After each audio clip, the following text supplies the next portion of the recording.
नमस्कार दोस्तों, मैं अभिषेक शुक्ला फिर से आज आपके लिए एक नया लेक्चर लेकर उपस्थित हुआ हूं। आपका जो अपना निर्माण जीएस एकेडमी यूट्यूब चैनल है, इस पे अभी देख रहे थे आप लोग जैसे कि मध्य प्रदेश के संदर्भ में कि मैंने मध्य प्रदेश के संदर्भ में कई सारे आपके लिए लेक्चर लेके आया था, जिनमें से मध्य प्रदेश का गठन, राज्यों मध्य प्रदेश में ज़िलों का गठन, मध्य प्रदेश में ज़िलों की संख्या, मध्य प्रदेश का भौगोलिक विभाजन, है ना। इसी के साथ साथ लास्ट लेक्चर जो हमने लिया था आपके लिए, ये कौन सा था? मध्य प्रदेश की मृदा, जलवायु एवं मध्य प्रदेश की मिट्टियाँ। तो उसी मध्य प्रदेश सामान्य ज्ञान के संदर्भ में मैं आपके लिए अगला लेक्चर लेके उपस्थित हुआ हूँ। ये जो आपका अगला वीडियो है, ये किस पे आधार, ये आपके जो मध्य प्रदेश के वनों के संदर्भ में मैं लेके उपस्थित हुआ हूँ। तो मध्य प्रदेश के वनों के बारे में आज अपन इस वीडियो में अध्ययन करेंगे कि मध्य प्रदेश के वनों की स्थिति क्या क्या है ना। मध्य प्रदेश में वन कितने हैं, कितने क्षेत्रफल में है, कौन कौन से प्रमुख वन हैं, कौन कौन से गौण वन है ना। इसके साथ साथ जो वनों के अंतर्गत आपके राष्ट्रीय उद्यान एवं वन अभ्यारण्य हैं, उन सब के बारे में भी जानकारी देखेंगे। ठीक है, तो सबसे पहले अपन बात करते हैं वनों के संदर्भ में। यदि वनों के संदर्भ में आप देखें कि वन की महत्ता क्या है ना भाई। वन के लिए अपन जो अपना ये टॉपिक है, ये क्यों पढ़ाया जा रहा है, तो सबसे पहले आप विस्तृत रूप में आप इसको जानिए कि किसी भी टॉपिक को पढ़ाए जाने के लिए कुछ ना कुछ उसके पीछे रीजन है। रीजन क्या है भाई? आप देखिए कि जो भारत में है या विश्व में, संपूर्ण पृथ्वी पे आप देखें कि वनों की महत्ता क्या है। क्योंकि प्रकृति के संतुलन के लिए, जो आपके प्रकृति के संतुलन के लिए आपके वनों का होना अत्यंत आवश्यक है। क्योंकि आप देखिए जैसे यदि वन नहीं रहेंगे तो क्या होगा? वन नहीं होंगे तो आपके जो मानसून है वो नहीं आएगा, मानसून नहीं आएगा, उसके कारण वर्षा नहीं होगी, वर्षा की कमी के कारण आपके जो आपके आपदा उत्पन्न होगी, या मतलब कि लोग आपके क्या होंगे? भूख से मरने लगेंगे, है ना। खेती नहीं होगी।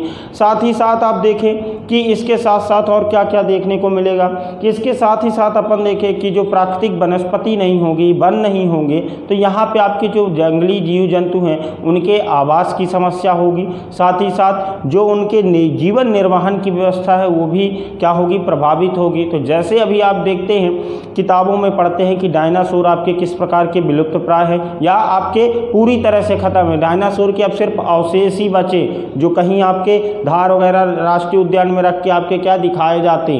ठीक है, जीवाश्म राष्ट्रीय उद्यान। तो वनों के संदर्भ में यदि बात करें, साथ ही साथ इसमें आप देखें कि किस किस के लिए आपके प्रकृति के संतुलन के लिए देख लिए, जंगली जीव जंतुओं के आवास के लिए हो गए। साथ ही साथ आप देखें कि वनों से अपन को क्या है, कई प्रकार के जो आपके जो वन होते हैं, इनसे अपन को महत्वपूर्ण औषधि वगैरह प्राप्त होती हैं, ये भी आपको मिलना मुश्किल हो जाएगा। तीसरे के साथ साथ आप देखें कि वनों में और क्या प्रकृति संतुलन हो गया वनों के या जीविका उपार्जन के लिए। जैसे कि कुछ आप देखें कि जो आप भारत के संदर्भ में पढ़ते हैं कि अनुसूचित जनजातियां जो होती हैं परंपरागत रूप से आपके कहाँ पे वनी क्षेत्रों में, या कुछ ऐसी जातियां हैं जो आपके कहाँ पे वनी भूभाग में निवास कर अपना जीवन निर्वहन करती हैं, तो उनके संदर्भ में यानी कि उनके आवास की क्या होगी? समस्या उत्पन्न होगी। मतलब कि जब उनके आवास की समस्या उत्पन्न होगी, साथ ही साथ उनकी जो अर्थव्यवस्था होती है या जो जीवन निर्वहन की व्यवस्था होती है, कहाँ पे आधारित होती है? केवल और केवल कहाँ पे? वनों पे आधारित होती है। जैसे कि लघु वन उत्पाद को क्या करते हैं? संग्रह करके बाजार में आपके बेचते हैं। तो ये सब सारी चीज़ें आपके प्रभावित होंगी। यदि आप देखें कि सबसे महत्वपूर्ण दृष्टि से यदि आप बात करें, ये तो सेकेंडरी, लेकिन जो सबसे महत्वपूर्ण में है, तो सबसे पहली बात तो प्रकृति के संतुलन के लिए, दूसरा जंगली जीव जंतुओं के आवास के लिए, ये सबसे महत्वपूर्ण है। क्योंकि जब यदि प्रकृति का संतुलन ही बिगड़ जाएगा, तो ये जो आपकी संपूर्ण पृथ्वी में आपके प्रकृति का संतुलन बिगड़ेगा, तो यहाँ पे क्या होगा? विनाश होगा। तो इसलिए वन आपके सर्वाधिक महत्वपूर्ण है। और वनों का आज की डेट में आप देखें कि कई सारे आपके वन अधिनियम लाए गए, जैसे कि भारतीय वन अधिनियम सबसे पहले आपके 1927 में, उसके बाद आपके लाया गया वन संरक्षण अधिनियम, साथ ही साथ आपके जंगली जीव जंतुओं के संरक्षण के लिए आपके जंगली जीव जंतुओं के संरक्षण, जैसे प्रोजेक्ट टाइगर 1973 में चला है। ये सब सारे क्या हैं? वनों के एवं वन के जो प्राणी हैं उनके संरक्षण हेतु सरकार भी महत्वपूर्ण प्रयास कर रही है ना। तो अब देखते हैं मध्य प्रदेश में वन। तो मध्य प्रदेश के वनों के संदर्भ में बात करें कि जैसे कि मध्य प्रदेश देश में जो क्षेत्रफल के आधार पे आपके कौन सा, क्षेत्रफल के आधार पे आपका दूसरा सबसे बड़ा राज्य है और इसका जो क्षेत्रफल है लगभग कितना है, 3,08,252 वर्ग किलोमीटर। ठीक है, तो क्षेत्रफल के आधार पे मध्य प्रदेश दूसरा सबसे बड़ा राज्य है। लेकिन यहाँ पे देखा जाए कि जो मध्य प्रदेश का वनी भूभाग है देश में पहले नंबर पे, मतलब कि सर्वाधिक वन आच्छादित क्षेत्र आपके कहाँ पे, मध्य प्रदेश में है, जो कि लगभग कितना है, 77,462 वर्ग किलोमीटर स्क्वायर। ठीक है, ध्यान दीजिएगा, एक अभी और डाटा आएगा इसी में वनों के संदर्भ में, उसके बारे में बताऊंगा।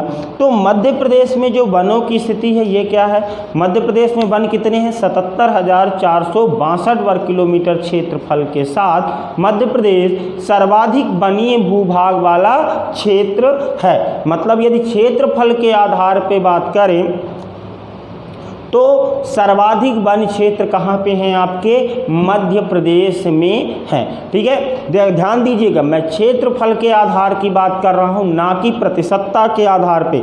जैसे कि आप देखेंगे कि ये जो मध्य प्रदेश का क्षेत्रफल है ये कितना, 3,08,252 वर्ग किलोमीटर, लेकिन वनीय भूभाग कितने में है, 77,462 वर्ग किलोमीटर में। अभी कुछ लोग को याद आ रहा होगा कि जो पूर्वी पहाड़ियों में स्थित आपके मिजोरम है ना, यहाँ पे आपके सर्वाधिक वन है, तो वहाँ पे सर्वाधिक वन प्रतिशतता के आधार पे, मतलब वहाँ पे एग्जैक्ट तो याद नहीं मुझे, लेकिन लगभग जो 97-98% आपका वनीय भूभाग है ये कुल भौगोलिक क्षेत्रफल के 98% पर है।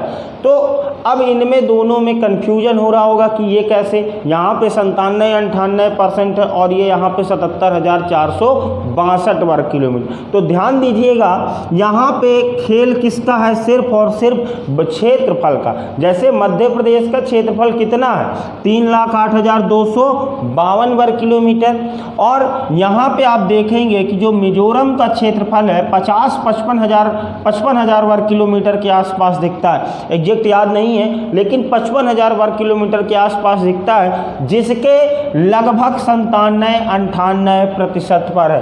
तो आप इसका 97-98% निकालिए और यहाँ पे आप देखिए, तो इसका जब आप लगभग 97-98% आप निकालते हैं तो लगभग कितना आता है, लगभग 50,000 वर्ग किलोमीटर या 49,000 वर्ग किलोमीटर, है ना, इतना आता है। और मध्य प्रदेश में क्षेत्रफल के कितने, 77,462।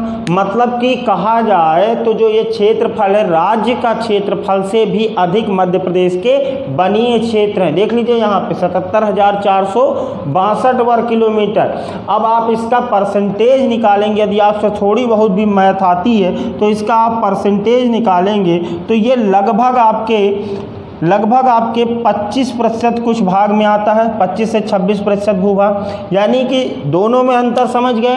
एक तो क्षेत्रफल के आधार पे मध्य प्रदेश सर्वाधिक वनीय क्षेत्र वाला भूभाग है, और जो प्रतिशतता के आधार पे है वो कौन सा है, मिजोरम। दोनों में आप कंफ्यूज मत होइएगा, ठीक है। एक किसके आधार पे, क्षेत्रफल के आधार, चूंकि मध्य प्रदेश का भूभाग भी तो बड़ा है, 3,08,252 वर्ग किलोमीटर, और क्षेत्रफल में कितने हैं, 77,000। यहाँ पे मिजोरम का देखिए, यहाँ पे राज्य का कुल क्षेत्रफल ही कम है, कुल क्षेत्रफल ही जितना मध्य प्रदेश में वनीय क्षेत्र उससे कम है, तो 97-98% होंगे वहाँ पे। तो दोनों चीज़ याद रखिए कि भारत में सर्वाधिक वनीय भूभाग वाला क्षेत्रफल के आधार पे सर्वाधिक वनीय भूभाग वाला राज्य मध्य प्रदेश, प्रतिशतता के आधार पे आपके मिजोरम। यहाँ पे मुझे लगता है कि आप लोग को यहाँ पे कन्फ्यूजन नहीं होना चाहिए, ठीक है।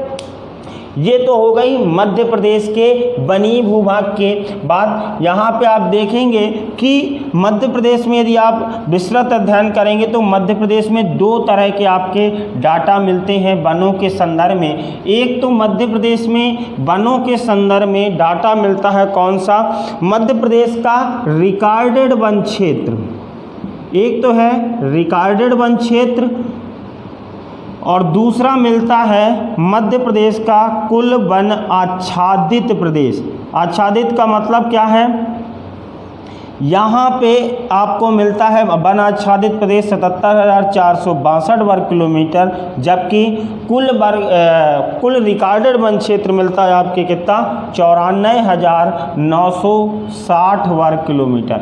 देखिए दोनों में अंतर ये है कि जो रिकॉर्डेड वन क्षेत्र है, यानी कि रिकॉर्डेड वन क्षेत्र से तात्पर्य ये है कि जो मध्य प्रदेश के वन विभाग है उसके आधार पे जो आपके रिकॉर्ड किया गया है, मतलब कि जो आंकड़े दर्ज हैं आपके फाइलों में उसके हिसाब से आपके वन क्षेत्र दिखता है कितना 94,960 वर्ग किलोमीटर, जबकि सैटेलाइट वगैरह के माध्यम से जो आपका सर्वे किया गया उसके हिसाब से मध्य प्रदेश में आपके कितने 77,462 वर्ग किलोमीटर है। ये दोनों आंकड़े आपको याद रखना है, क्योंकि ये कभी कभी परीक्षा में स्पष्ट रूप से रिकॉर्डेड और वन आच्छादित के रूप में पूछा जा सकता है। ठीक है, तो मध्य प्रदेश में रिकॉर्डेड वन क्षेत्र कितना है लगभग 94,000, वन आच्छादित क्षेत्र कितना है 77,462 वर्ग किलोमीटर देखने को मिलता है। और क्षेत्रफल के आधार पे मध्य प्रदेश कितना, मध्य प्रदेश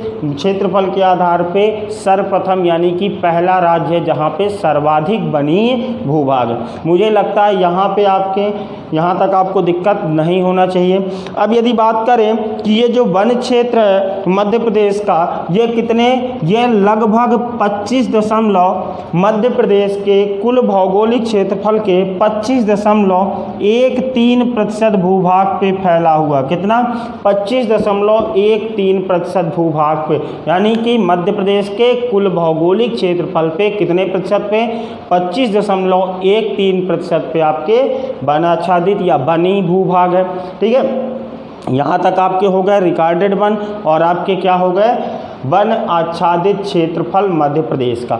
अब यदि बात करें कि मध्य प्रदेश में वन में तो ये हो गया, लेकिन वनों के संदर्भ में जैसे कि मध्य प्रदेश का जब 77,462 वर्ग किलोमीटर वनी भूभाग है, तो वनी भूभाग को प्रशासन जैसे कि वनों के संरक्षण के लिए या वनों के प्रशासन के लिए जो संपूर्ण मध्य प्रदेश के कुल भौगोलिक क्षेत्रफल है, इसमें वन विभाग ने प्रशासन की दृष्टि से 16 वन वृत्तों का विभाजन किया। मतलब कि वनों को प्रशासनिक दृष्टि या वनों के प्रशासन हेतु मध्य प्रदेश ने प्रशासनिक सुविधा के लिए कितने वन वृत्त बनाए हैं, 16 वन वृत्त बनाए हैं। ये 16 वन वृत्त कैसे बनाए हैं याद रखिएगा, ये किसी एक जिलों के आधार पे इनका नहीं किया गया, क्षेत्र के आधार पे किया गया है। जैसे कि आपके इधर साइड के पूरा रीवा वनवृत्त क्षेत्र है ना, पन्ना हो गया, खंडवा हो गया, आपका इंदौर वन क्षेत्र हो गया, मतलब कि एक या दो या तीन ज़्यादा मतलब आसपास के 3-4 जिलों को मिला के क्या बनाया गया है, एक वन क्षेत्र बनाया या वन वृत्त बनाया गया है। जैसे कि आपके ऊपर साइड देखिए, इधर साइड आपके खंडवा, इंदौर, बैतूल है ना, आपके ये वाला जबलपुर वन वृत्त, तो कई जिलों के जो वन हैं उनको मिला के आपके क्या बनाया गया है, वन वृत्त बनाया गया है। तो मध्य प्रदेश में वन वृत्त यानी कि वनों के रख रखाव एवं संरक्षण के लिए या प्रशासनिक सुविधा की दृष्टि से वनों की देखभाल हेतु कितने 16 वन वृत्त बनाए गए हैं, है ना। अब यदि इनमें बात करें कि ये जो 16 वन वृत्त हैं, इन 16 वन वृत्त में नाम तो कभी नहीं पूछा जाता, लेकिन इनमें से वन वृत्त के संदर्भ में आपसे ये पूछा जाता है कि सर्वाधिक बड़े वन वृत्त कौन से हैं और सर्वाधिक छोटे वन वृत्त कौन से हैं। तो यदि सर्वाधिक बड़े की बात करें कि सबसे बड़े जो वन वृत्त हैं ये कौन कौन से हैं, 3 बड़े जो हैं खंडवा है, कौन सा खंडवा वन वृत्त, दूसरा आपका दिखता है जबलपुर और तीसरा आपका वन वृत्त कौन सा है, रीवा। ये किसमें हैं आपके बड़े में। और यदि छोटे की बात करें कि जो छोटे वन वृत्त हैं ये कौन कौन से हैं, तो छोटे में आपको देखने को मिलता है होशंगाबाद वन वृत्त, होशंगाबाद, इंदौर और बैतूल। ये 3 छोटे वनवृत्त हैं। ठीक है, ये क्षेत्रफल के आधार पे आपके सर्वाधिक बड़े वनवृत्त और सर्वाधिक आपके छोटे वनवृत्त हैं। ठीक है, अब इसके बाद यदि बात करें, ये देखिएगा, ध्यान दीजिएगा, ये अभी किसके जो 16 वनवृत्त बनाए गए थे प्रशासनिक सुविधा के लिए, उनके आधार पे मैंने बताया है। ठीक है, इसमें अभी जिले नहीं है कि आप इनको समझो कि जिले, अभी इसमें 2 फैक्ट आपको स्पष्ट रूप से निकल के आएंगे। ये बड़े वनवृत्त की बात हो रही है। अब यदि बात करें कि सर्वाधिक वन आवरण वाले जिले कौन कौन से हैं मध्य प्रदेश में, तो मध्य प्रदेश में जो सर्वाधिक वन आवरण वाले जिले देखने को मिलते हैं, सर्वाधिक वन आवरण वाले जिले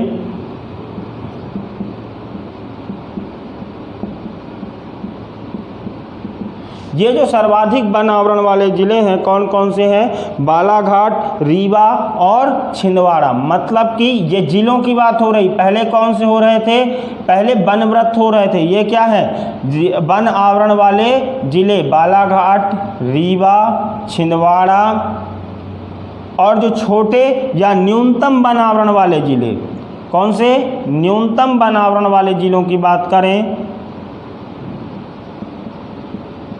तो ये हैं आपके कौन से, उज्जैन, शाजापुर और भिंड। उज्जैन, शाजापुर और भिंड।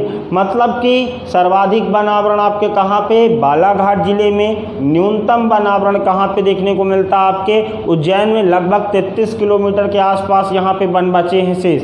ठीक है, और ये क्या हैं, बड़े वनवृत्त हैं, खंडवा, जबलपुर और रीवा, और छोटे वनवृत्त होशंगाबाद, इंदौर और बैतूल। यहाँ तक सबको क्लियर होगा। हो सके तो आप लोग स्क्रीनशॉट वगैरह ले लीजिएगा।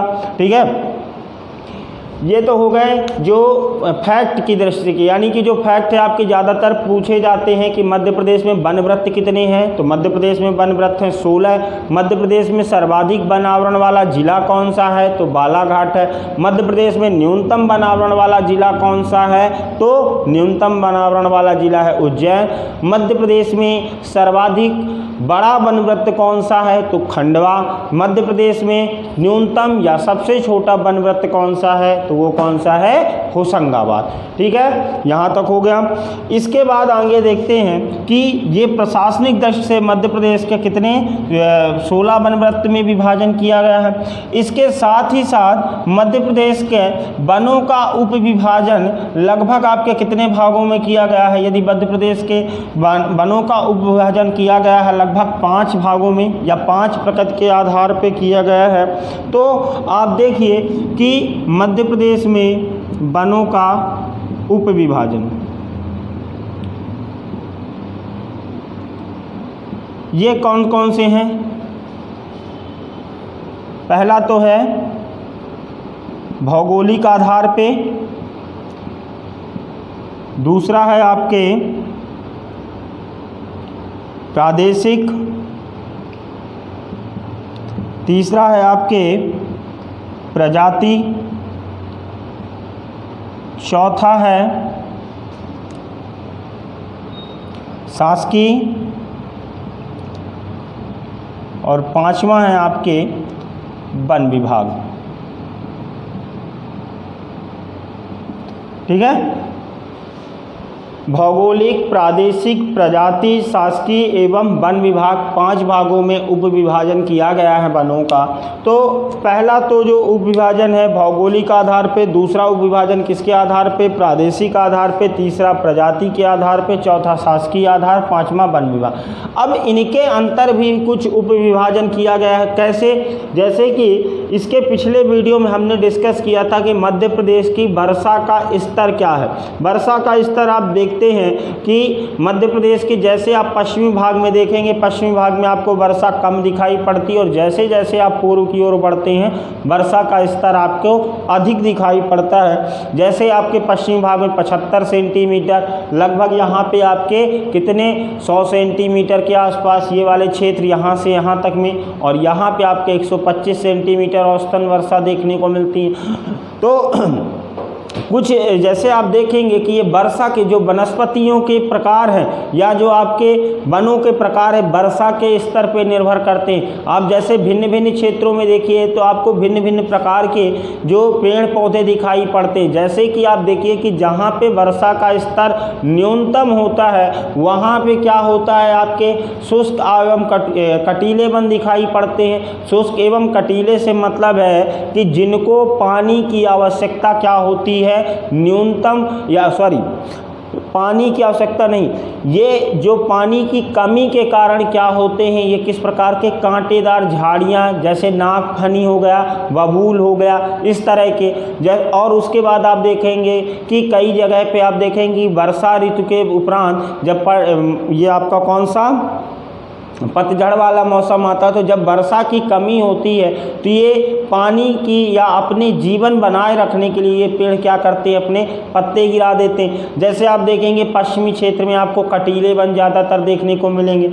ये वाला जो क्षेत्र है आपका बालाघाट, सिवनी, छिंदवाड़ा, होशंगाबाद, यहाँ पे आपके साल सागौन के वृक्ष, तो ये कुछ देखते हैं कि क्षेत्रीय विशेष में आपके जो विभिन्न प्रकार के जो पेड़ दिखाई पड़ते हैं, तो ये इनका वर्षा की मात्रा से सीधा संबंध है और इसी के आधार पे इनको 3 भागों में विभाजित किया गया है। तो मध्य प्रदेश में यदि देखें कि जो मध्य प्रदेश का कुल भौगोलिक विस्तार है, यहाँ पे आपके वर्षा एवं जो जलवायु संबंधी विविधता है, इसके कारण आपके 3 प्रकार की वनस्पतियाँ या जो देखने को मिलते हैं। तो कौन कौन से हैं? नंबर 1 उष्ण कटिबंधीय शुष्क वन देखने को मिलते हैं। दूसरा देखने को मिलते हैं उष्ण कटिबंधीय पर्णपाती वन देखने को मिलते हैं आपको। और तीसरे मिलते हैं कौन से? उष्ण कटिबंधीय अर्ध पर्णपाती वन देखने को मिलते हैं। ठीक है, उष्ण कटिबंधीय, ये उष्ण कटिबंधीय का मतलब समझ रहे हैं? उष्ण कटिबंधीय जो सीधा संबंध है भारत की मध्य प्रदेश की भौगोलिक स्थिति से, क्योंकि मध्य प्रदेश की भौगोलिक स्थिति कहाँ पे आपके कर्क रेखा इसके मध्य से गुजरती है। मतलब कि जो 0 से 30 डिग्री उत्तरी अक्षांश की पेटी होती है वो क्या कहलाती है? उष्ण कटिबंधीय पेटी। तो उष्ण कटिबंधीय और यहाँ वनों के प्रकार क्या हैं? शुष्क वन। ठीक है, और ये अर्ध नहीं आर्द्र पर्णपाती वन है। ठीक है, तो शुष्क वन के संदर्भ में देखिए कि जैसे कि मध्य प्रदेश के वर्षा के संदर्भ में मैंने बताया था कि यहाँ से जो ये पश्चिमी क्षेत्र है, यहाँ पे आपके वर्षा का स्तर क्या होता है? लगभग 50 से 75 सेंटीमीटर। तो यहाँ पे किस प्रकार के शुष्क वन पाए जाते हैं? यहाँ पे आपके शुष्क वन। ठीक है, फिर यहाँ से आप देखेंगे कि जो ये आपका नर्मदा सोन घाटी ऐसे निकलती है, इसके ऊपर यानी कि जो आपका रीवा संभाग है, सागर संभाग है, यहाँ पे आप देखेंगे थोड़ा सा शहडोल संभाग, आपका ये वाला जो पूरा चंबल ग्वालियर संभाग, यहाँ पे आपके किस प्रकार के वन दिखाई पड़ते हैं? पर्णपाती प्रकृति के वन दिखाई देते हैं। मतलब कि जैसे शुष्क वन में आपको कैसे बबूल हो गया, नागफनी हो गया, इसी तरह आपके पर्णपाती में आप देखें आम, महुआ, नीम, पीपल आदि प्रकार के ये वृक्षों की अधिकता आपको देखने को मिलती है। कोई देखा कि मध्य प्रदेश में कहीं सेब के पेड़ उगते हैं? ठीक है, तो ये पर्णपाती प्रकृति के वन है। फिर आपका यहाँ पे जो वर्षा स्तर है लगभग 100 सेंटीमीटर से 125 सेंटीमीटर के आसपास देखने को मिलता है। कहाँ पे? ये वाला जो भूभाग है, यहाँ पे जब आपके वर्षा स्तर अधिक देखने को मिलता है तो यहाँ पे किस प्रकार के? यहाँ पे आपके आर्द्र पर्णपाती प्रकृति के वन पाए जाते हैं। ठीक है, आर्द्र पर्णपाती वन से मतलब है कि जिनको वर्षा यानी कि जो औसत वर्षा होती है, जिसकी वर्षा की मात्रा यानी कि पानी की अधिक आवश्यकता होती है, जैसे कि आपके सागौन हो गए, साल हो गए, शीशम है ना, पलाश, ये सब आपके किसके? आर्द्र पर्णपाती प्रकृति के वन है। ठीक है, ये यहाँ पे आपके जो कटीले वन एवं झाड़ियाँ, तो भौगोलिक आधार पे कितने मध्य प्रदेश में, ये ऐसा नहीं कुछ क्षेत्र, अब कोई कह दे कि हमारे इंदौर में भी पीपल है या सागौन के वृक्ष, कुछ क्षेत्रों में होते, लेकिन ये प्रमुख रूप से इस प्रकार के पेड़ दिखाई पड़ते। ठीक है, याद रखिएगा, ऐसा नहीं कि मैंने बता दिया कि यहाँ पे पर्णपाती प्रकृति, तो आप कह दो कि भाई तुम यहाँ पे सागौन के वृक्ष क्यों उगे हो, तुम नीचे साइड जाओ, सिवनी चले जाओ, छिंदवाड़ा चले जाओ, ये नहीं है। ठीक है, यहाँ पे ऐसा हो सकता है कि पानी की अधिकता के कारण कुछ क्षेत्रों में, कुछ जगह में आपके जिस प्रकार के वृक्ष आपके उग जाएं। ठीक है, लेकिन ये क्या है, विशेष रूप से यह जो प्रमुखता है इस प्रकार के वृक्षों की अधिकता है, ये है आपके भौगोलिक आधार पे विभाजन। ठीक है, दूसरा आपको देखने को मिलता है प्रादेशिक आधार पे। अब भाई प्रादेशिक आधार पे किस प्रकार से विभाजन किया गया है, तो प्रादेशिक आधार पे यदि आप बात करें तो प्रादेशिक आधार में 3 भागों में फिर से इसका विभाजन किया गया है। प्रादेशिक आधार पे कैसे 3 भागों में, जैसे कि आपका ऊपर वाला क्षेत्र है, यहाँ पे आपका मुरैना आपको दिखता है, ये आपका शिवपुरी दिखता है, तो ये आपके क्या किया गया है, प्रादेशिक आधार पे 3 भागों में विभाजित किया गया है। एक तो आपका कौन सा, पहला है आपका मुरैना शिवपुरी का पठारी भूभाग। ठीक है, मुरैना शिवपुरी का पठारी भूभाग, मतलब कि ये जो आपका पूरा ऊपरी भूभाग है ये किस प्रदेश के अंतर्गत आते हैं, मुरैना शिवपुरी का पठारी भूभाग के अंतर्गत आते हैं। ठीक है, दूसरा लिखता भी जाता हूँ मैं, मुरैना शिवपुरी का पठारी भूभाग। दूसरा आपका दिखता है विंध्यन कैमूर श्रेणी।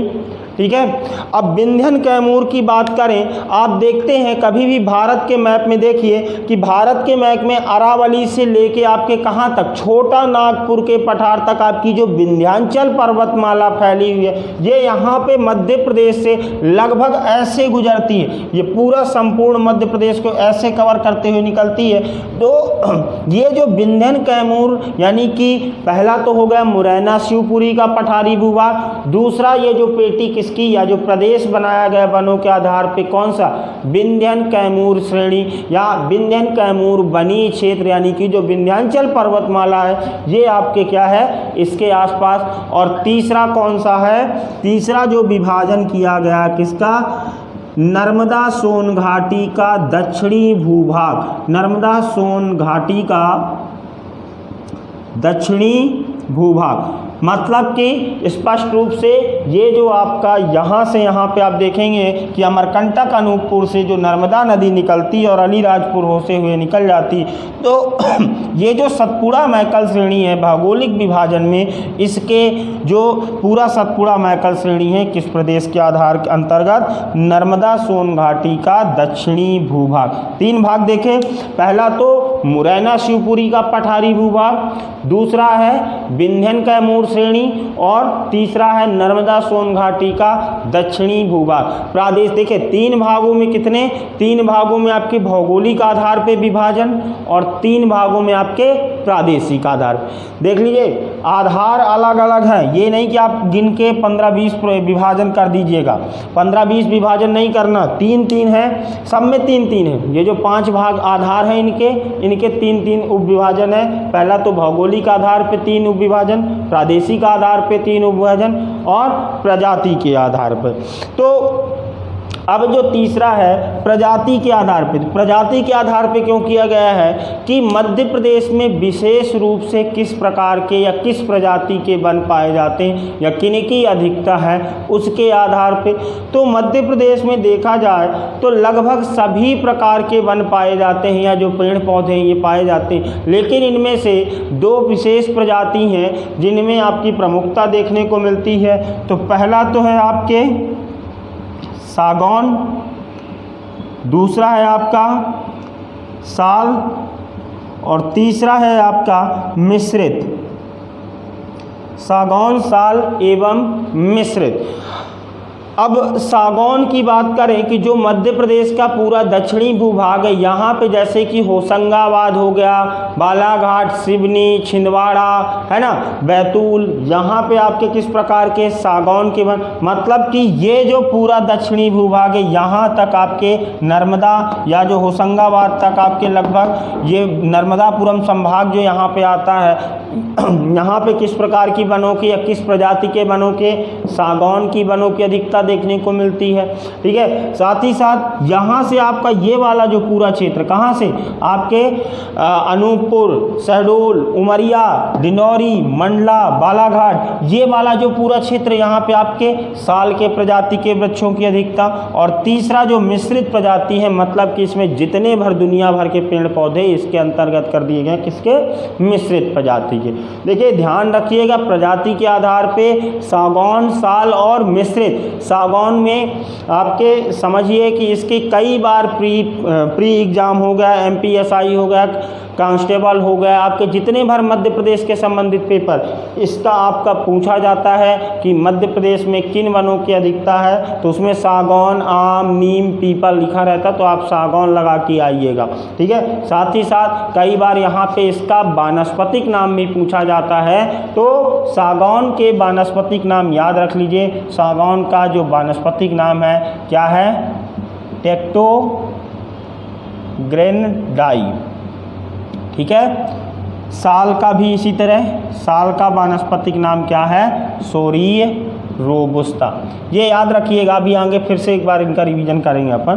तो 3 तरह के प्रजाति के आधार पे। ठीक है, तीसरा है शासकीय आधार पे। तो शासकीय आधार पे फिर से इसका 3 भागों में, कौन कौन से, एक तो है आरक्षित, दूसरा है संरक्षित और तीसरा है अवर्गीकृत, या इसी को कह सकते हैं खुले वन। ठीक है, अब समझिए कि जो ये वनों का विभाजन है प्रजाति के आधार पर, ठीक है, प्रादेशिक आधार पर, ठीक है, भौगोलिक आधार पर, लेकिन ये आरक्षित, संरक्षित एवं अवर्गीकृत क्या है। देखिए यहाँ पे देखिए कि आरक्षित वन क्या होते हैं, ऐसे वन जो कि किसके अंतर्गत, ऐसे वन जहाँ पे किसी भी प्रकार की मानवीय गतिविधियाँ पूर्ण रूप से वर्जित होती हैं। ना तो आप इसमें क्या है, केवल और केवल वनी भूभाग, जैसे कि आपके राष्ट्रीय उद्यान वाले क्षेत्र हो गए, है ना, जो आपके नेशनल पार्क वाले क्षेत्र होते हैं, ये आपके आरक्षित। आरक्षित का मतलब है कि इस प्रकार के वन जहाँ पे किसी भी प्रकार की मानवीय गतिविधियाँ पूर्ण रूपेण वर्जित होती है, ऐसे वन क्या कहलाते हैं, आपके आरक्षित वन। ना तो यहाँ पे आप किसी प्रकार के परमिशन के द्वारा कर सकते हैं काम, ये पूर्ण रूप से वन विभाग के अंतर्गत। यहाँ पे आपके मानवीय हस्तक्षेप बिल्कुल ना के बराबर होता है। ना तो आप यहाँ पे पशुचारण कर सकते हैं, ना जंगलों की लकड़ी काट सकते हैं, ये पूरी तरह से आपके किसके, आरक्षित श्रेणी के अंतर्गत आता है। ठीक है, तो मध्य प्रदेश में यदि बात की जाए तो मध्य प्रदेश में आरक्षित प्रकृति के वनों की सर्वाधिकता है। यहाँ पे 65%, मतलब कि मध्य प्रदेश के जो 77,462 वर्ग किलोमीटर क्षेत्रफल में आपके वन हैं, जिनका लगभग 65% आपके किस प्रकार के, आरक्षित प्रकृति के हैं। ठीक है, दूसरा संरक्षित, ये कौन से वन होते हैं, संरक्षित से समझिए कि ये इस प्रकार के वन होते हैं जहाँ पे पूरी तरह से शासकीय नियंत्रण में या जो आपके सरकार के नियंत्रण में होते हैं, यहाँ भी मानवीय हस्तक्षेप या मानवीय गतिविधियाँ पूर्ण रूप से वर्जित होती हैं, परंतु कुछ कार्यों के लिए आपके क्या है, लाइसेंस के द्वारा या परमिशन के द्वारा यहाँ पे मानवीय गतिविधियाँ हो सकती हैं। जैसे कि आपके पेड़ गिर गया है तो उसकी लकड़ी काटना, है ना, साफ सफाई करना या घास काटना, ये सब सारी चीज़ें, लेकिन ये किसके द्वारा, परमिशन के द्वारा होता। ध्यान रखिएगा, ऐसा नहीं कि आप घुस जाओ, ठीक है, फिर जाओगे अंदर, तो ये याद रखिए कि मध्य प्रदेश में जो दूसरे हैं आपके संरक्षित प्रकार के, तो मध्य प्रदेश में लगभग 33% वन आपके किस श्रेणी के हैं, आपके संरक्षित प्रकृति के हैं। और अवर्गीकृत का ये आपके जो हैं खुले वन कहलाते हैं। यहाँ पे किसी भी प्रकार का जो नियंत्रण है ये नहीं होता। यहाँ पे आप आराम से मानवीय गतिविधियाँ कर सकते हैं, आराम से जंगल में अपनी बकरी चराइए, भेड़ चराइए, पशु चारण करिए। साथ ही साथ यहाँ पे क्या है, जो लघु वन उत्पाद हैं उनका संग्रह करने के लिए आपको स्वतंत्रता रहती है, तो आप लघु वन उत्पाद का संग्रह कर सकते हैं। तो ये पूर्ण रूप से आपके क्या होते हैं, खुले वन होते हैं। ठीक है, तो एक आप इसके पाई चार्ट के माध्यम से समझिए कि जो मध्य प्रदेश में कितने आपके लगभग आपके 65% जो वन हैं ये किस प्रकार के आरक्षित, जो आपके 33% हैं वो क्या है आपके संरक्षित, और 2% आपके क्या हैं अवर्गीकृत। ठीक है, ये शासकीय आधार पे आपका विभाजन किया गया है। ठीक है, वन विभाग के आधार पे पुनः 3 भागों में, एक तो राज्य वन, दूसरा है निगम वन, और तीसरा है निजी वन। ठीक है, देख लीजिए ये राज्य के अंतर्गत, मतलब कि जो पूर्ण रूप से किसके राज्य के अंतर्गत हैं वो क्या कहलाएंगे आपके राज्य वन। दूसरा जो क्या है किसी सरकार द्वारा किसी निगम को दे दिए जाते हैं, या वनों के रख रखाव या पूरे वनी भूभाग की देख रेख की जो जिम्मेदारी है किसी निगम को सौंपी जाती, तो वो क्या निगम के वन। हालांकि इसमें पूर्ण रूप से किसके सरकार के नियंत्रण में ही होते हैं। और इसी तरह आप निजी वन, जैसे सरकार द्वारा वनों के या वनी एरिया के बढ़ावा के लिए, प्रोत्साहन के लिए क्या है आपके जो सहायता प्रदान की जाती है, ये इस प्रकार के जो वन आते हैं निजी वन कहलाते हैं। लेकिन इनमें बिना सरकार की अनुमति के बिना आप किसी प्रकार के पेड़ को काट वगैरह नहीं सकते। जैसे कि साल के वन उगाने के लिए या सागौन के वन के लिए सरकार द्वारा कुछ सब्सिडी दी जाती है ग्रामीण क्षेत्रों में। तो ये है मध्य प्रदेश में वनों का विभाजन कितने भागों में, 5 भागों में। उष्णकटिबंधीय शुष्क वन, उष्णकटिबंधीय पर्णपाती, उष्णकटिबंधीय अर्धपर्णपाती, भौगोलिक आधार पे, प्रादेशिक आधार पे, प्रजाति के आधार पे, शासकीय आधार पे और वन विभाग के आधार पे। ठीक है, ये हो गया।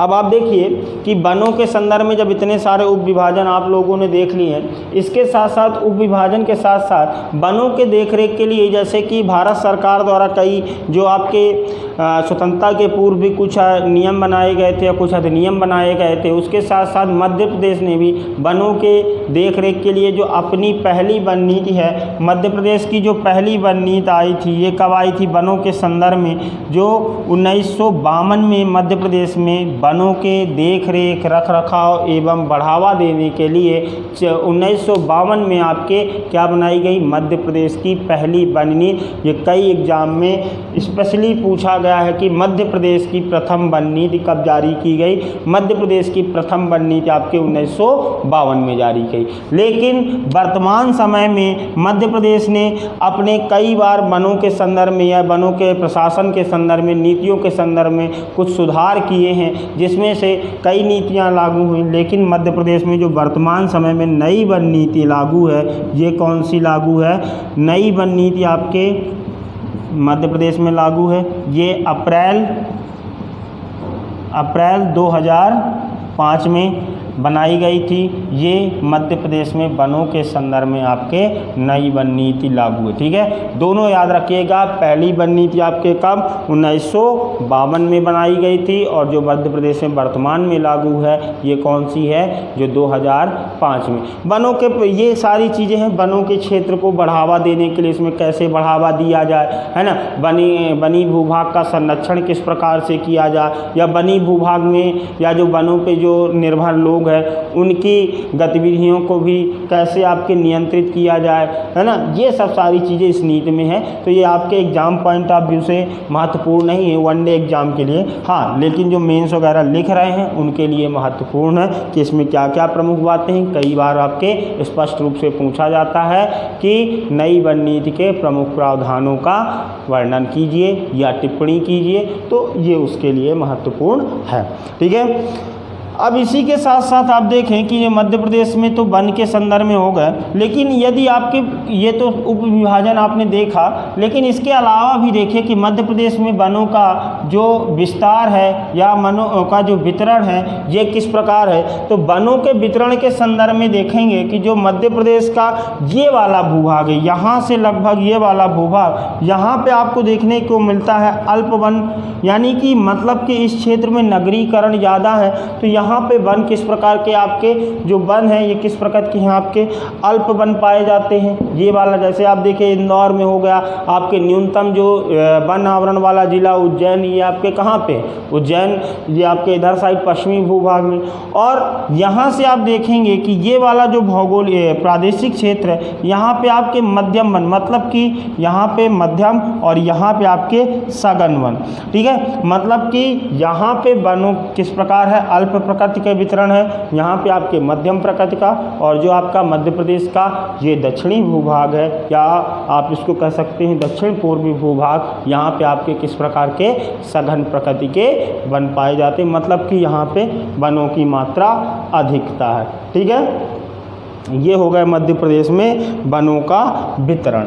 ठीक है, अब इसके बाद बात करें कि जैसे मध्य प्रदेश में देखेंगे कि मध्य प्रदेश में वनों के प्रकार देखें आप, तो मध्य प्रदेश में वनों के प्रकार में आप देखते हैं सॉरी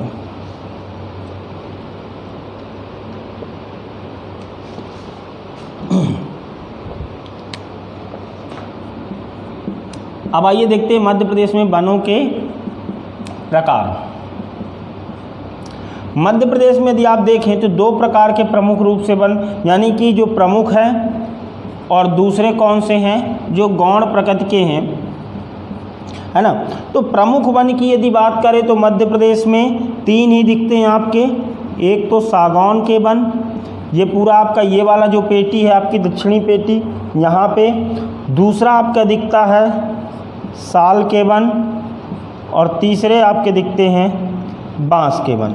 अभी याद रखिएगा कि बांस को क्या कर दिया गया है, अभी पिछले साल हाल फिलहाल में बांस को क्या है वनों की श्रेणी से हटा के क्या कर दिया गया है, वनस्पति में कर दिया गया है। मतलब भारतीय वन अधिनियम 1937 में परिवर्तन करके या संशोधन करके इसको क्या कर दिया गया है, वन यानी कि पेड़ की प्रकृति से हटा दिया गया है इसको। क्यों?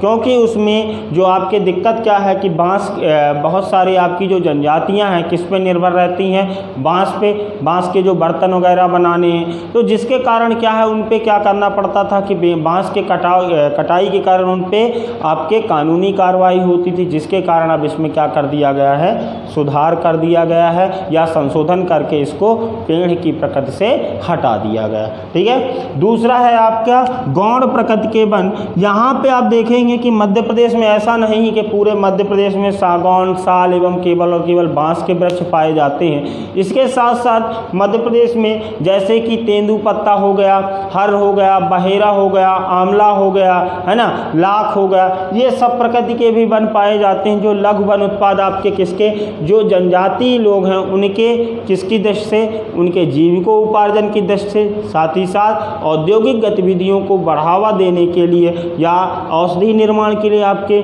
सबसे ज़्यादा महत्वपूर्ण है। तो आप जैसे देखेंगे कि मध्य प्रदेश में जो प्रमुख वन है कौन कौन, हाँ, इनमें एक चीज़ याद रखिएगा, प्रमुख वन और गौण वन तो आपको याद रहेगा, लेकिन इसके साथ साथ सबसे महत्वपूर्ण क्या है कि मध्य प्रदेश की परीक्षाओं में आपके ज़्यादातर इनके क्या पूछे जाते हैं, वैज्ञानिक नाम पूछे जाते हैं, और उपयोग आप लोग को लगभग सबको मालूम है कि किस प्रकार का किसका उपयोग किया जाता है। ठीक है, तो बात करते हैं सबसे पहले सागौन की। तो सागौन की यदि बात करें तो सागौन के देखेंगे कि आपका ये वाली जो पेटी है, यहाँ से आपके दक्षिणी पेटी, यहाँ पे आपके किसके, सागौन के वनों की अधिकता है। किसके, सागौन के वनों की अधिकता है। और सागौन के यदि वानस्पतिक नाम की बात की जाए कि सागौन का जो वानस्पतिक नाम है वो क्या है, तो सागौन का वानस्पतिक नाम है आपके टेक्टोग्रेंडाई, और यह मध्य प्रदेश के कुल वनी भूभाग के लगभग कितने 19.36% भूभाग पर इस प्रकार इनके सागौन के वनों का विस्तार है। ठीक है, 19.36% भूभाग पर आपके किसका विस्तार है, सागौन के वनों का विस्तार है। अब सागौन के वन का उपयोग क्या है, सागौन के वन का उपयोग क्या क्या है। सागौन की लकड़ी आपकी मजबूत होती है, इसके लिए आपके क्या है, जैसे कि कई बार आप देखें लकड़ी वगैरह के जो पुल होते हैं, ग्रामीण अंचलों में आप देखें कि भवन निर्माण में भी इसका उपयोग होता है ना। तो ये सब सारे इसके सागौन के उपयोग है। इसी तरह दूसरे जो प्रमुख वन है साल के वनों की बात करें तो साल का जो नाम है वानस्पतिक नाम, ये क्या है आपके सोरीय रोबुस्ता, इसका वानस्पतिक नाम है। और यह मध्य प्रदेश के कुल वनी क्षेत्र के लगभग 4.15% पे भूभाग पे पाए जाते हैं। और ये वाला जो क्षेत्र है, ये यहाँ से आप देखिए अमरकंटक में आपके अनूपपुर हो गया, उमरिया हो गया, शहडोल हो गया, डिंडौरी, मंडला, बालाघाट, इन क्षेत्रों में भी विस्तृत रूप से पाए जाते हैं। तो ये साल के वन, तो साल का वानस्पतिक नाम क्या है, सोरी रोबिस्ता। आपके ये लगभग आपके मध्य प्रदेश के 4.5%, हालांकि 4.5% से ज़्यादा हैं, ये ऐसा नहीं कह सकते कि एग्जैक्ट 4.5%, 4.5 से भी ज़्यादा है, लगभग 10 के आसपास है। लेकिन डेटा के संबंध में थोड़ा सा ये दिक्कत होती है कि विभिन्न पुस्तकों में या ना जो सोर्स है इनमें विभिन्न प्रकार के डेटा आपके मिलते हैं। तो साल के वनों के संदर्भ में आप देखें कि कौन से, अभी इसका उपयोग की बात करें तो साल का किसका उपयोग, ये भी उसी प्रकार की जो साल की क्या है आपकी इमारती लकड़ी है, इसका उपयोग आपके रेलवे स्लीपर वगैरह बनाने में किया जाता है। जैसे आप देखें कि बुधनी में आपके जहाँ से आपके मामा जी चुनाव लड़ते हैं, जो विधानसभा क्षेत्र है बुधनी में आपके रेलवे स्लीपर बनाने का कारखाना है ना। तो मामा जी समझ गए ना, शिवराज सिंह चौहान जी जो वर्तमान आपके मुख्यमंत्री हैं, तो ये आपके साल की लकड़ी का उपयोग। इसी तरह भवन निर्माण में पुल, मचान, छप्पर, इन सब में इनका उपयोग साल की लकड़ी का उपयोग। तीसरे है बांस। बांस का जो वानस्पतिक नाम है ये क्या है आपके डेंड्रोकेलेमस। क्या है वानस्पतिक नाम बांस का, डेंड्रोकेलेमस। ये लगभग मध्य प्रदेश के सभी जिलों में पाया जाता है। कौन सा, बांस। ये आपके इसका भी उपयोग आप लोग सब लोग जानते हैं, मुझे नहीं लगता कि मध्य प्रदेश में रहने वाले बांस का उपयोग ना जानते होंगे। फिर भी बर्तन वगैरह बनाने में, इसका घर बनाने में, ये सब आपके बांस के उपयोग। देखिए उपयोग याद रहें चाहे ना रहें, लेकिन इनके नाम जरूर याद रखिए, क्योंकि यदि नाम आपको याद नहीं है, वानस्पतिक नाम यदि आपको याद नहीं है, हो सकता है कि आपके 1 नंबर जा सकते हैं, एक क्वेश्चन खराब हो सकता। तो स्पेशली सागौन का टेक्टोग्रेंडाई, साल का सोरी रोबुस्टा और बांस का डेंड्रोकेलेमस। ठीक है, ये इनके वानस्पतिक नाम है, ये याद रखिएगा। अब मध्य प्रदेश में जैसे कि ये तो प्रमुख वन हो गए या जो इमारती लकड़ी है इनकी बात कर ली, लेकिन यदि बात की जाए कि मध्य प्रदेश में जैसे कि जो कुछ अन्य प्रकृति के जो लघु वन उत्पाद हैं, ये कौन कौन से हैं, जैसे कि आपको देखने को मिलता है लघु वन उत्पादों में आपके सबसे पहले आपको देखने को मिलता है तेंदुपत्ता। तेंदुपत्ता क्या उपयोग है भाई, तेंदुपत्ते का उपयोग क्या है, बीड़ी बनाने में, मतलब कि जो आपके जनजाति क्षेत्र के लोग हैं, ये आपके ग्रामीण अंचलों में बहुत सारे लोग देखते हैं कि बीड़ी बनाने का काम, स्पेशली आप देखें ये जो सागर संभाग है, इधर साइड आपके रीवा, इधर आपके जबलपुर संभाग में बीड़ी बनाने का काम सर्वाधिक होता। क्यों? क्योंकि ये जो आपकी विंध्यन कैमूर श्रेणी है, यहाँ पे आपके किसके तेंदुपत्ता की सर्वाधिकता है या अधिकता के कारण यहाँ पे आपके किसके आपके बीड़ी बनाने का काम। इसीलिए आप देखें कि जबलपुर वगैरह में अभी भी बीड़ी बनाने के कारखाने हैं। तो तेंदुपत्ता किसके काम में? बीड़ी बनाने के काम में। यदि इसके वानस्पतिक नाम की बात की जाए कि तेंदुपत्ते का वानस्पतिक नाम क्या है, तो इसके जो वानस्पतिक नाम है डाइस्पोर मेलन ऑक्सीलोन, ठीक है, तेंदुपत्ता। दूसरा जो वन उत्पाद है आपके प्रमुख रूप से पाया जाता है, ये है आपके खैर यानी कि कत्था, ठीक है। कत्थे का क्या नाम है? अकेसिया केटुचू। इसका किसके पान मसाला के उपयोग में, साथ ही साथ आपके औषधि गुण के कारण इसके औषधि के रूप में भी खैर का उपयोग किया जाता है ना। ये आपके ज़्यादातर आपके मुरैना शिवपुरी वाले पठार वाले भूभाग में, ये इधर साइड आपके यहाँ पे आपका किसका खैर का उत्पादन। फिर तीसरा है कौन सा? हर, ठीक है।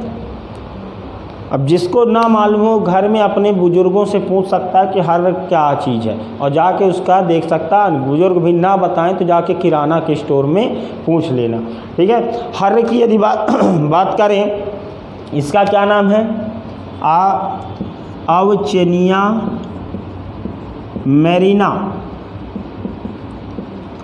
अवचेनिया मैरिना आप देखते होंगे, ये भी औषधि रूप में प्रयोग होता है। हर बहेड़ा और आंवला, हर बहेड़ा और आंवला त्रिफला चूर्ण, यानी कि जो औषधि गुण, यानी कि जो आपके पेट वगैरह की जो समस्याएं होती हैं उनके लिए आपके किसका जो त्रिफला चूर्ण का उपयोग किया जाता है। तो कौन कौन से? ये तीनों को मिला के हर बहेड़ा और आंवला, ये तीनों मिला के आपके क्या बनाया जाता है? आपके त्रिफला चूर्ण, ठीक है। तो किसके? इसका भी औषधि रूप में, हर्रा का भी औषधि रूप में या खाने के प्रयोग में। बहेड़ा की यदि बात करें कि इसका जो वानस्पतिक नाम क्या है?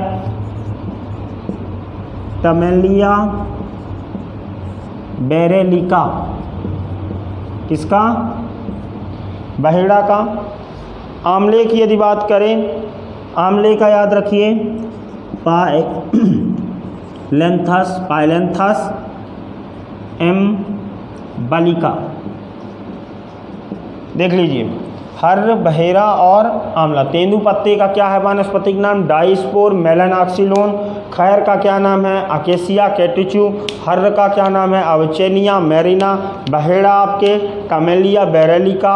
आंवला आपके पाइलेंथस एम्बलिका। ये हैं, ठीक है। इनका स्क्रीनशॉट ले सकते हैं आप। इसके साथ साथ कुछ और भी हैं, जैसे कि गोंद,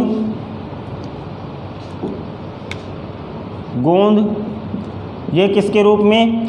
गोंद का उपयोग ये कई प्रकार की होती है, जैसे कि खाद्य सामग्री आपके बेकरी उपयोग में गोंद का उपयोग होता है। साथ ही साथ आपके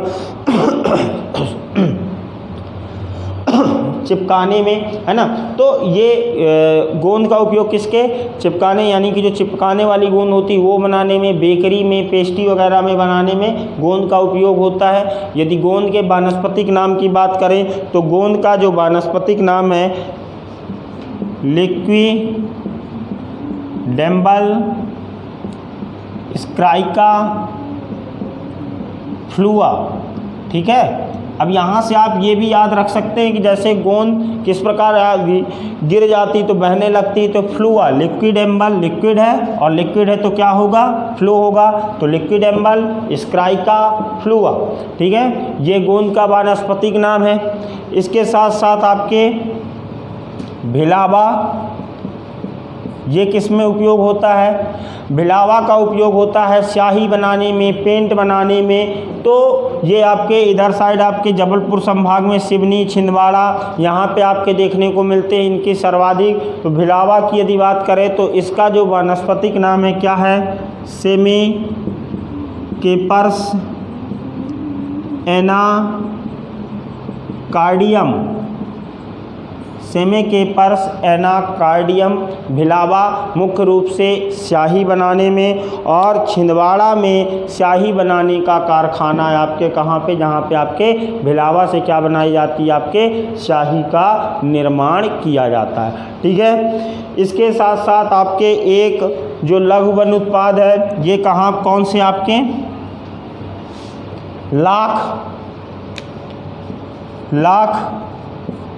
लाख का वानस्पतिक नाम है लैसिफर लक्का।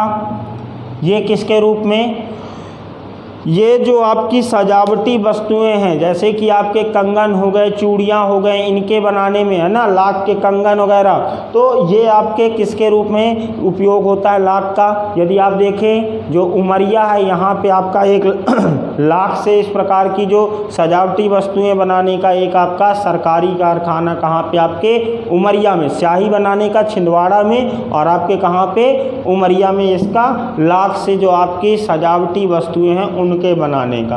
ठीक है, एक और देखिए महुआ का वानस्पतिक नाम है मधुका लिगोफोलिया। महुए का उपयोग सभी को मालूम है, जो जनजाति लोग हैं इसका उपयोग किसके रूप में, अपने खाद्य सामग्री के रूप में प्रमुख रूप से उपयोग करते हैं, है ना।